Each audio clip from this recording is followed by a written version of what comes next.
Prevention Week is an annual campaign to inform and engage the public about suicide prevention and warning signs of suicide.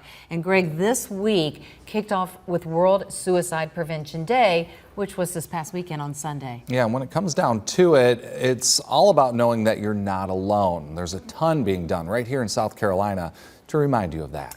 John Charda is with the South Carolina chapter of the American Foundation for Suicide Prevention. John, so glad to have you here. One of the things we said is this works to help people know they're not alone.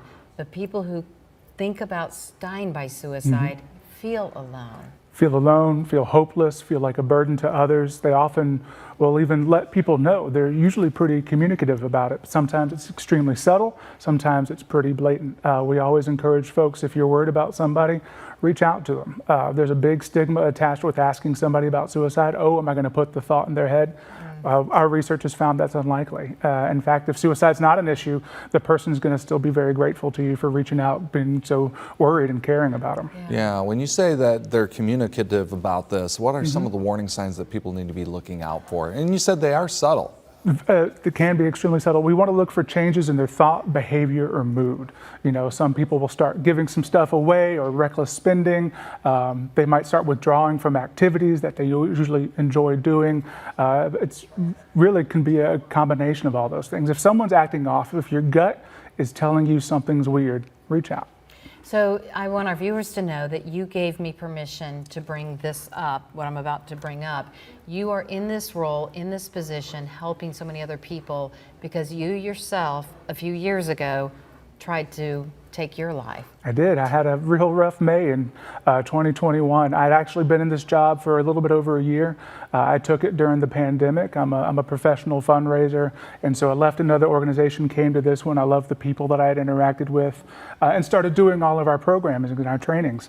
And after years of ignoring depression and anxiety that had been diagnosed when I was in high school, it came to a head, and I had a very bad day. I had tunnel vision. I just couldn't think straight, but I had this little voice in my head saying, call your wife, reach out. And I called her, blubbered for about 3 hours, and then eventually made my way home, made a schedule with my therapist and an appointment with my therapist, and here we are. I'm here today. This job saved my life. It's kind of been quite a journey, and I love what I do, and I love the people I work with. And I love that you're willing to share that because that gives a lot of viewers out there who are dealing with something similar some hope.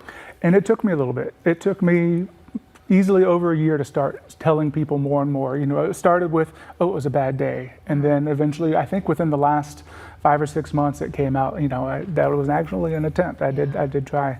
But I'm in a great space now. I'm very happy to say it. I've got a wonderful support system. Some of the best people and lifesavers in the state have my back now. And grateful. Love to hear that. Love to hear it. And, you know, when it comes to, you know, people in that position, sometimes they don't see a way out. What helped you climb out, would you say? That's a great question. I don't know if it was any one thing. The initial shock getting out of that crisis was talking to my wife and just getting to let all those feelings that I had kept pent up, because I was very quiet about it. I did not want to talk about it. I was embarrassed. Sure. And then we have the stigma of being a man, you know, oh, I'm tough, you know, you can't have emotions and all that. That's silly. So it was really that first break of the dam when I could tell my wife and be completely open with her on how I'd been feeling. You just reached out and someone brought you in. Wow. That's awesome. So the organization has several events and ways to raise the money and raise awareness. One is called Out of the Darkness. It's a walk. Tell our viewers about that. We have 10 Out of the Darkness walks in the state this year. Columbia's is October 22nd. We're going to be down at the Columbia Canal and Riverfront Park.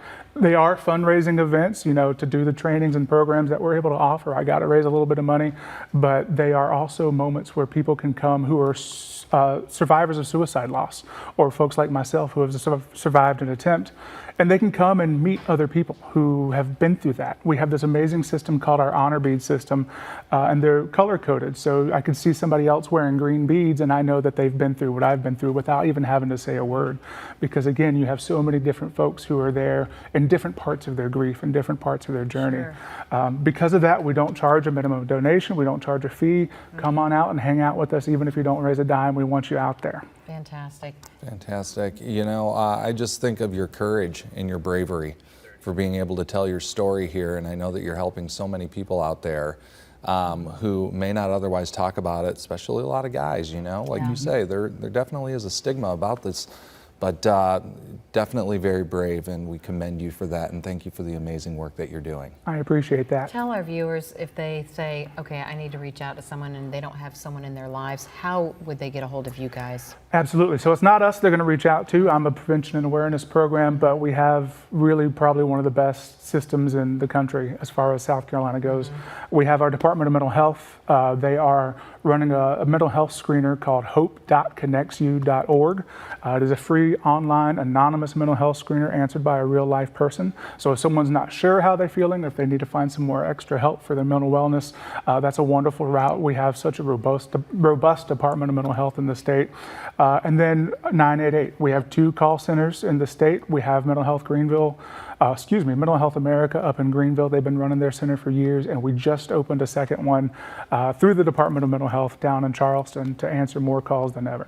John, thank you. Appreciate you. Thank you all. So Glad you're much. here. 988, the number to call. We'll be right back.